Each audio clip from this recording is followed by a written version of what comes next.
This is CNN Breaking News. Let's get over to Chris. All right, Allison, now what we're seeing in this style of attack, as well as the frequency, has a lot of experts very alarmed. Obviously, it looks like Paris because it is like what we just saw in November. Let's bring in Daveed Gartenstein-Ross for his analysis on this, a terror expert, understanding the situations very well. Daveed, thank you for coming in on short notice on this. Let's start with the obvious. These style of attacks do seem to be happening more. Whether you look at what we're seeing here domestically, it does seem to be a wave of people who are either sympathizers or direct actors for ISIS. Is that a true statement at this point? Absolutely a true statement. The wave, I think, has its genesis back to the Syria conflict and the massive amount of foreign fighters that came in from multiple countries. Indonesia has long been concerned about the flow of foreign fighters into Syria, with about 500 Indonesians going over into that theater. And what that means is that you have a lot of people who have some experience and are able to transition through borders to go back to their countries of origin, and moreover have relationships that were forged in Syria. Now, we don't know yet that these were foreign fighters, but that provides a lot of the manpower that can drive such a wave. Right, and we've seen them not be. I mean, the guy who just went with the knife and the fake vest in Paris, the guy in San Bernardino, you know, these aren't people who are warriors necessarily, but it doesn't really matter because they seem to be trading frequency for sophistication. Even the bomb here, I had a forensicist tell me last night, see the color of the smoke, see the range of that detonation? This is a very unsophisticated device, but that doesn't really matter if you're standing close to it. Right. The area in which we would call a lot of these attacks generally, at least in the past, sophisticated, is in the coordination of the attacks. You know, San Bernardino had two shooters. It wasn't particularly coordinated. It wasn't a particularly skilled attack.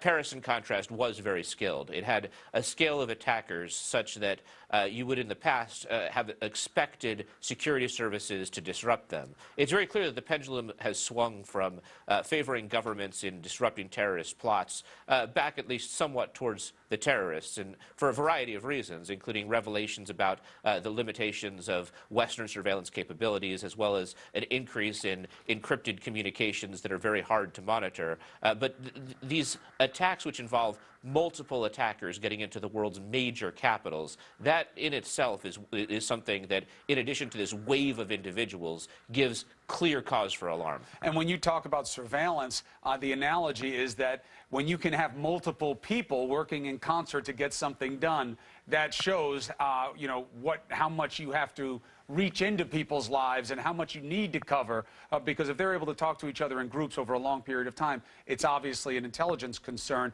Also instructive here, Daveed, is where and who they are targeting.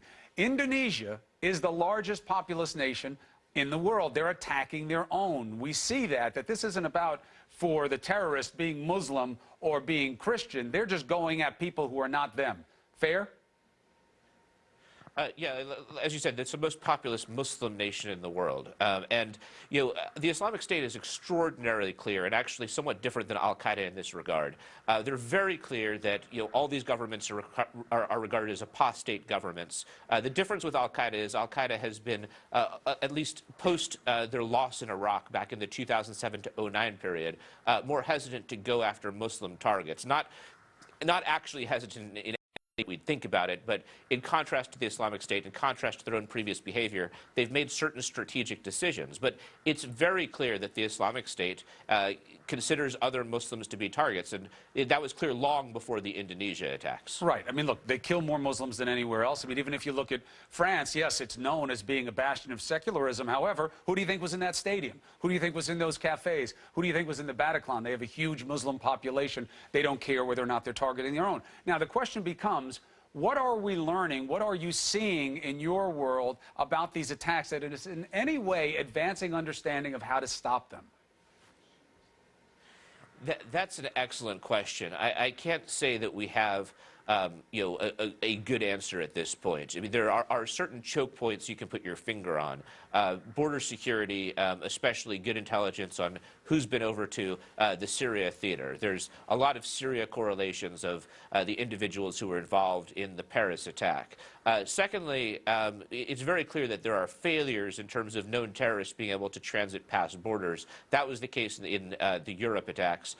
Third, I think mitigation measures is going to be an important thing moving forward, given that we don't, given that it's very hard in an open society, which France and Indonesia both are to some degree, to prevent attacks against soft targets like the Bataclan, like the shopping district in Jakarta, because the more you try to secure it, the more you defeat the very purpose of that particular urban center. So mitigation, I think, is going to be something that a lot of discussion focuses on in the coming couple of years. And the concern is going up as the level of sophistication of the attacker is going down. Again, experts point out this wasn't a sophisticated bomb. The shooter seemed very desperate to close distance on their targets, which shows a lack of marksmanship with the weapon. So we'll see what they find out about who these guys were in Jakarta. Daveed, thank you very much. Daveed Gartenstein-Ross. Mick?